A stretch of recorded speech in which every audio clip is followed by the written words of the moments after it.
নমস্কার, আপনারা দেখছেন চ্যানেল এবিসি আর আমি বিজয়। আর প্রত্যেক দিন আপনাদের সাথে যেরকম ছোট ছোট নতুন নতুন গুরুত্বপূর্ণ বিষয় আলোচনা করব বলে চলে আসি। আর আজকেও আপনাদের সাথে কিছু গুরুত্বপূর্ণ কিছু ছোট বিষয় আলোচনা করব যা আপনাদের দৈনন্দিন জীবনে ভীষণভাবে ঘটে থাকে এবং আপনারা ভীষণভাবে অনেক সময় চিন্তাগ্রস্ত হয়ে পড়েন এই ছোট্ট বিষয়কে কেন্দ্র করে।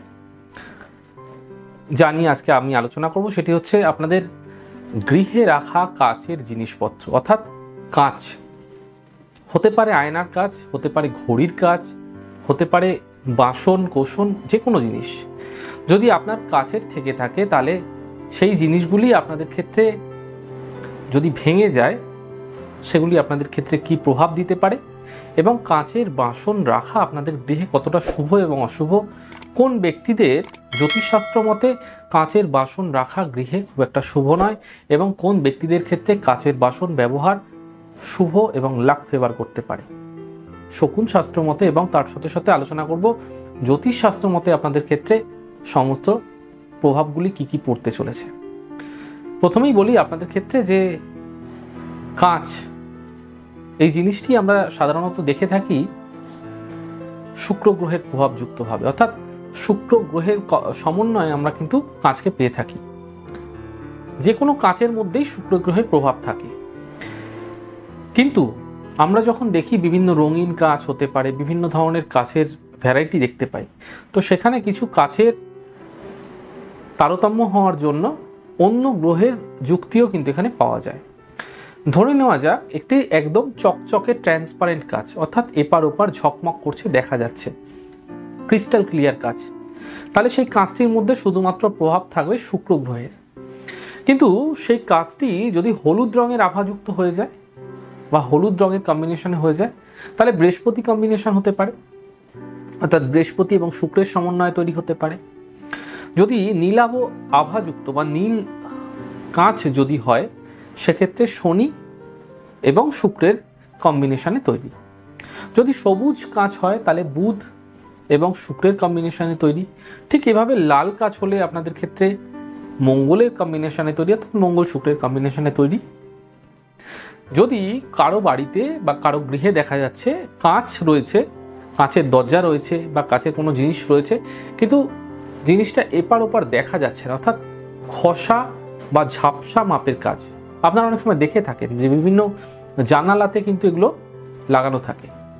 তা আপনাদের ক্ষেত্রে যদি এরকম রয়েছে তাহলে আপনারা একটা মাথায় রাখুন একটা জিনিস, সেটা হচ্ছে আপনাদের ক্ষেত্রে কিন্তু এই কাঁচ কেতু গ্রহ নির্দেশ করে যদি ঝাপসা হয়ে রয়েছে এরকম কাঁচকে। এবার দেখুন আপনারা তো কাচের কোন কোন সমন্বয়গুলো জানতে পারলেন। এবার আমরা শকুন শাস্ত্র মতে আলোচনা করব যে কোন কাজ আপনাদের ক্ষেত্রে কিরকম সমস্যা নিয়ে আসতে পারে, অর্থাৎ কাঁচের জিনিস যদি আপনাদের গৃহে ভেঙে যাচ্ছে তাহলে কি সমস্যা আপনাদের ক্ষেত্রে আসতে পারে।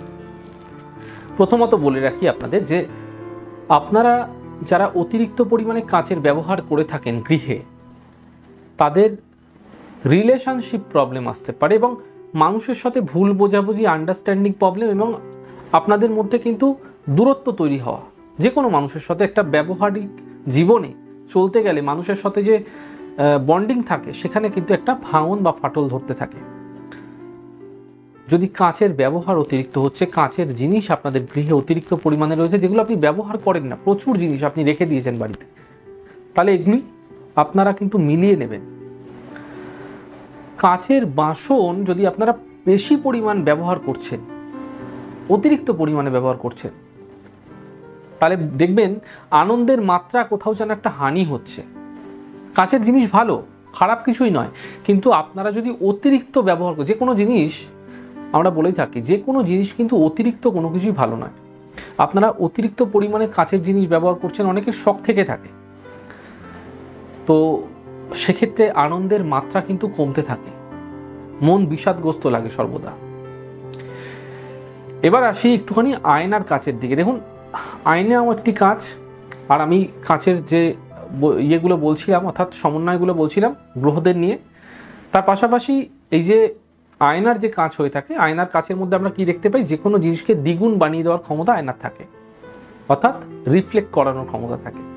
আর সেই জন্য আয়নার যে কাঁচটি রয়েছে সেই কাঁচটি কিন্তু শুক্র গ্রহই নির্দেশ করে, কিন্তু আয়নার মধ্যে যে পাড়াটি থাকে যার জন্য আপনি আপনাকে দেখতে পান বা যে কোনো জিনিসকে প্রতিবিম্ব হতে দেখতে পান আপনি, সেটাকে বোঝায় বুধ গ্রহের সমন্বয়। আর সেই জন্য বুধ এবং শুক্র গ্রহের সমন্বয়, যেটাকে মার্কারি বলা হয়ে থাকে। ফলে আপনারা এই যে আয়না যদি আপনার গৃহে রয়েছে আর আয়না যদি ফাটা অবস্থায় রয়েছে, ভাঙা অবস্থায় রয়েছে এবং সেই আয়নাটি আপনি ব্যবহার করছেন, তাহলে আপনি জেনে রাখুন আপনাদের মধ্যে রিলেশনশিপের প্রবলেম কিন্তু ভীষণভাবে আসতে চলেছে। সেটা দাম্পত্য জীবনে হতে পারে, প্রেমজ জীবনে হতে পারে, পরিবারের মানুষের সাথে হতে পারে, যে কোনো দিক থেকে হতে পারে। রিলেশনশিপে বা আপনাদের মধ্যে বন্ডিং বা কোনো একটা মানুষের সাথে আপনার ঘনিষ্ঠ ভালো সম্পর্ক ছিল, আপনার পাড়া প্রতিবেশী ভালো সম্পর্ক ছিল, তার সাথে দেখবেন চিরচিরা ভাব তৈরি হচ্ছে প্রত্যেকটা সময়। এগুলো কিন্তু হয়ে থাকে। যদি আপনাদের গৃহে কোনো কাঁচ হঠাৎ করে ভেঙে গেল, অনেক সময় দেখবেন শব্দের তরঙ্গেও কিন্তু কাঁচ ভেঙে যায়। যদি খুব জোরে শব্দ হয় তার শব্দের তরঙ্গেও কিন্তু কাঁচ ঝরঝর করে ভেঙে পড়ে যায়। আবার অনেক সময় হাত থেকেও কাঁচ ভেঙে যায়। যদি আপনার গৃহে কাঁচ ভেঙে যাচ্ছে তাহলে আপনাদের ক্ষেত্রে কিন্তু রিলেশনশিপের প্রবলেম আসতে চলেছে, অর্থাৎ মানুষের সাথে কিন্তু আপনাদের যে সম্পর্ক সেই সম্পর্কের একটা ভাঙন বা চির কিন্তু হঠাৎ করে ধরতে পারে। যদি আপনি ব্যবসার স্থলে এই একই জিনিস, কোনো কাঁচের বস্তু বা কোনো কাঁচের জিনিস, কোনো গিফট আইটেম হতে পারে, হঠাৎ করে ভাঙতে দেখছেন আপনার ব্যবসার স্থলে, তাহলে বুঝবেন আপনার দোকানে যারা আসছে অর্থাৎ গ্রাহকদের সাথে কিন্তু সম্পর্কের অবনতি হতে পারে হঠাৎ করে। সুতরাং সাধারণত কেনই বা হয়, আমাদের মুখ থেকে হয়তো ভুল দু চারটে কথা বেরিয়ে যায়, সেখান থেকে মানুষ ভুল বোঝাবুঝি তৈরি হয়, অনেক কিছু থেকে হতে পারে। সেদিকে লক্ষ্য রাখতে হবে, সাবধান থাকতে হবে। কারণ এই যে কাঁচ ভেঙে যাওয়া, এটা একটা আপনাদের ক্ষেত্রে লক্ষণ মাত্র, অর্থাৎ শকুন শাস্ত্র মতে এটা কি লক্ষণ শুধুমাত্র, আর অন্য কিছু নয়। আর সেই জন্যই এগুলো যখন ঘটছে আপনারা খুব অ্যালার্ট থাকুন, যেই বিষয়গুলো বললাম এখান থেকে। এবার দেখুন কোন কোন মানুষদের পক্ষে কাঁচের ব্যবহার ভীষণ ভালো, অতিরিক্ত পরিমাণ কাঁচের ব্যবহারও কিন্তু এদের ক্ষেত্রে ভালো হয়ে থাকে, সেটা জ্যোতিষশাস্ত্র মতে জানা যাবে। দেখুন জ্যোতিষশাস্ত্রে বলা হচ্ছে অষ্টম এবং দ্বাদশ ভাব, এই দুটি ভাব আপনাদের ক্ষেত্রে সর্বদাই অশুভ। আর সেই জন্যই অষ্টম এবং দ্বাদশ ভাবের সাথে যদি শুক্রের কোনো সমন্বয় হয়ে যায়, কোনো যুক্ত হয়ে যায়, তাহলে সেই জাতক বা জাতিকাদের ক্ষেত্রে কাঁচের ব্যবহার সর্বদা ক্যান্সেল করতে হবে, অর্থাৎ কাঁচের ব্যবহার না করাই ভালো। যাদের অগ্নি রাশিতে শুক্র থাকে, অর্থাৎ মেষ, সিংহ, ধনু রাশিতে যাদের শুক্র আছে, তাদের ক্ষেত্রে কখনোই কাঁচের ব্যবহার কিন্তু শুভ নয়, সমস্যা নিয়ে আসতে পারে আপনাদের জীবনে। সেটা বিপদ আপদ বাড়াতে পারে, অ্যাক্সিডেন্টাল বাড়িয়ে দিতে পারে, আপনাদের ক্ষেত্রে সমস্যা বৃদ্ধি করতে পারে যে কোনো দিক থেকে, এটা মাথায় রাখতে হবে। এবং আপনাদের ক্ষেত্রে দুর্ঘটনা প্রবণ করে দিতে পারে আপনাকে। যদি আপনার জন্মছকে পঞ্চম ভাবে শুক্র রয়েছে এবং অগ্নি রাশির সাথে কোনো যুক্ত নেই, তাহলে আপনি কাঁচের ব্যবহার করুন। আপনাদের ক্ষেত্রে কাঁচ সর্বদাই লাক ফেভার করবে এবং কাঁচ আপনার ক্ষেত্রে অনেকটা কিন্তু ভালো রেজাল্ট দিতে পারে। আর সেই জন্য আপনাদের ক্ষেত্রে এই যে বলে চলা বিভিন্ন বিষয়গুলি, এগুলি আপনারা পালন করুন। আপনাদের ক্ষেত্রে কাঁচ দুর্ভাগ্য এবং সৌভাগ্য দুদিককারই প্রতীক হতে পারে। সমস্ত কিছু আজকে আপনাদের সাথে আলোচনা করলাম। আর জ্যোতিষশাস্ত্র মতে আপনার ছক অনুযায়ী কিন্তু আপনারা কাঁচের ব্যবহার করতে পারেন, সেক্ষেত্রে অতীব শুভ ফল আপনারা নিশ্চিত পাবেন।